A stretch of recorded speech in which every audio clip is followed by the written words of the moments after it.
আকাশবাণী কলকাতা। স্থানীয় সংবাদ পড়ছি সুমন মুখোপাধ্যায়। কল্যাণীর বাজি কারখানায় বিস্ফোরণের ঘটনায় আজ ঘটনাস্থলে গেছে ফরেনসিক দল। ওই কারখানার ধৃত মালিককে কল্যাণী আদালতে পাঠানো হয়েছে। এছাড়াও বাজি বা কারখানার মালিকের বাড়িতে গতকাল রাতে তল্লাশি চালায় পুলিশ।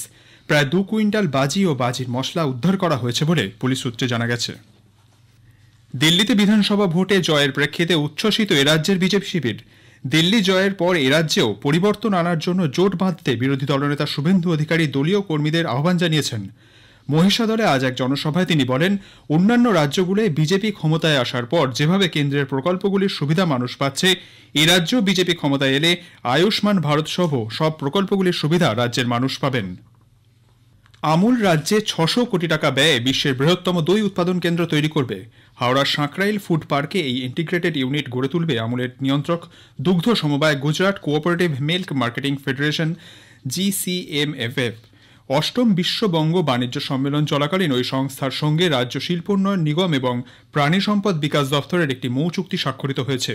সংস্থার ম্যানেজিং ডিরেক্টর বলেন, সামগ্রিকভাবে প্রতিদিন 15 লক্ষ লিটার দুধ প্রক্রিয়াকরণ সম্পন্ন এই ইউনিট গড়ে তুলতে খরচ হবে প্রায় 600 কোটি টাকা। এই ইউনিটে প্রতিদিন 10 লক্ষ কেজির দই উৎপাদন হবে। বর্তমানে রাজ্যের আমুলের 10 লক্ষ লিটারের বেশি দুধ বিক্রি হয়। রাজ্যের 14টি জেলার প্রায় 1,20,000 মহিলাকে নিয়ে কাঁচামাল সংগ্রহের নেটওয়ার্ক গড়ে তুলেছে আমুল। হাওড়ায় নতুন ইউনিট গড়ে ওঠার ফলে এই নেটওয়ার্ক আরও মজবুত হবে বলে জানিয়েছেন তিনি। বিশ্ববঙ্গ বাণিজ্য সম্মেলন থেকে আসা বিনিয়োগের প্রস্তাবগুলি দ্রুত রূপায়ণের জন্য শিল্প ছাড়াও বিভিন্ন দফতরের মধ্যে নিবিড় সমন্বয়ের লক্ষ্যে রাজ্য সরকার রাজ্যস্তরে একটি সমন্বয় কমিটি তৈরি করেছে। মুখ্য সচিব মনোজ পন্থের নেতৃত্বে 16 সদস্যের state level investment synergy committee নামে এই কমিটিতে শিল্প ছাড়াও অর্থ, বিদ্যুৎ, পরিবেশ, দমকলের মতো বিভিন্ন দপ্তরের সচিবদের পাশাপাশি পুলিশের শীর্ষ কর্তাদের রাখা হয়েছে। ইতিমধ্যেই এই সংক্রান্ত বিজ্ঞপ্তি জারি হয়েছে বলে নবান্ন সূত্রে জানা গেছে। উল্লেখ্য, পারস্পরিক সমন্বয়ের জন্য এই কমিটি তৈরি করা হবে বলে মুখ্যমন্ত্রী মমতা ব্যানার্জি গত 5 তারিখ বিশ্ববঙ্গ বাণিজ্য সম্মেলনের উদ্বোধনী অনুষ্ঠানে ঘোষণা করেছিলেন। পেঁয়াজের যোগান বাড়াতে রাজ্য সরকার বিভিন্ন জেলায় 25 টন সংরক্ষণ ক্ষমতা সম্পন্ন পেঁয়াজ গোলা তৈরি করছে। কৃষি বিপণন মন্ত্রী বেচারাম মান্না জানিয়েছেন, হাওড়া, হুগলি, নদিয়া সহ 7টি জায়গায় পেঁয়াজ গোলা তৈরি হবে। সেই সঙ্গে পেঁয়াজ উৎপাদন বৃদ্ধির জন্য রাজ্য সরকার সচেষ্ট। মন্ত্রী আরও বলেন, রাজ্যে এই মুহূর্তে 646টি সুফল বাংলা বিপণী কেন্দ্র চালু আছে। এর মধ্যে স্থায়ী 82টি এবং অস্থায়ী 458টি। কয়েকদিন আগে বাজারে আলুর দাম যখন অনেকটা বেড়ে গিয়েছিল, তখন হাওড়া, হুগলি, কলকাতা সহ সংলগ্ন অঞ্চলে 106টি অতিরিক্ত অস্থায়ী বিপণী খোলা হয়েছিল। কিছু ভ্রাম্যমাণ বিপণীও এখন চালু আছে। আরও 50টি গাড়ি কেনা হচ্ছে। রাজ্য জুড়ে খাদ্য দপ্তরের উদ্যোগে রেশন দোকানগুলিতে দুদিনের গ্রাহক সম্পর্ক অভিযান আজ শুরু হয়েছে। দপ্তরের সমস্ত কর্মী আধিকারিকদের এই দুদিন নিজ নিজ এলাকায় অন্তত 2টি রেশন দোকানে গিয়ে গ্রাহক ও ডিলারদের অভাব অভিযোগ শুনে রিপোর্ট দিতে বলা হয়েছে।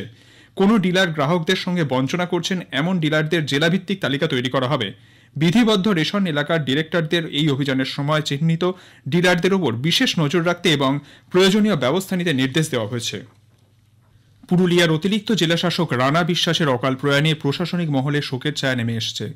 মুখ্যমন্ত্রী মমতা ব্যানার্জি ওই আধিকারিকের অকাল প্রয়াণে গভীর শোক প্রকাশ করেছেন। তিনি রানা বিশ্বাসের পরিবার, পরিজন এবং সহকর্মীদের উদ্দেশ্যে সমবেদনা জানান। তার প্রয়াণে গভীর শোক প্রকাশ করেন মানবাজারের বিধায়ক তথা রাজ্যের পশ্চিমাঞ্চল উন্নয়ন মন্ত্রী সন্ধ্যারানী টুডুও। পুরুলিয়া জেলা পরিষদের মেন্টর জয় বন্দ্যোপাধ্যায় জানিয়েছেন, দিন কয়েক আগে রানা বিশ্বাস হঠাৎ অসুস্থ হয়ে পড়েন। তাকে কলকাতার একটি বেসরকারি হাসপাতালে ভর্তি করা হয়। সেখানেই আজ ভোর 4:10 নাগাদ প্রয়াত হন তিনি। এক ধাক্কায় প্রায় 7 ডিগ্রি সেলসিয়াস তাপমাত্রা নামায় কলকাতা সহ গোটা রাজ্যে ফের শীতের আমেজ ফিরে এসেছে। গত কয়েকদিন ধরে উষ্ণ আবহাওয়া থাকলেও গতকাল থেকে পারদে কিছুটা পতনের ইঙ্গিত মিলেছে। কলকাতায় আজ সর্বনিম্ন তাপমাত্রা নেমে এসেছে 15.6 ডিগ্রি সেলসিয়াসে, যা বৃহস্পতিবারের তুলনায় প্রায় 7 ডিগ্রি কম। তবে এই শীত বেশি দিন স্থায়ী হবে না বলেই জানিয়েছে আলিপুর আবহাওয়া দপ্তর। আগামী সোমবার 10 ফেব্রুয়ারি থেকে রাজ্যে শুরু হতে চলা এবছরের মাধ্যমিক পরীক্ষায় 2683টি কেন্দ্রে মোট 9,84,753 জন পরীক্ষায় বসছে। এর মধ্যে 5,55,950 জন ছাত্রী। মধ্যশিক্ষা পর্ষদের সভাপতি রামানুজ গঙ্গোপাধ্যায় সাংবাদিক বৈঠকে জানান, প্রশ্ন ফাঁস ও টোকাটুকি রুখতে বেশ কিছু জেলায় বিশেষ নজর দেওয়া হবে। প্রধানমন্ত্রী আসন্ন পরীক্ষা পে চর্চা অনুষ্ঠানে পড়ুয়া, শিক্ষক, শিক্ষিকা এবং অভিভাবকদের সঙ্গে মত বিনিময় করবেন। আগামী 10 ফেব্রুয়ারি সোমবার সকাল 11টা থেকে গীতাঞ্জলি সঞ্চয়িতে এবং FM গোল্ড প্রচার তরঙ্গে একযোগে এই অনুষ্ঠানটি শোনা যাবে। স্থানীয় সংবাদ এখনকার মতো এখানেই শেষ হলো। এর পরের খবর শুনবেন বিকেল 5টা বেজে 10 মিনিটে।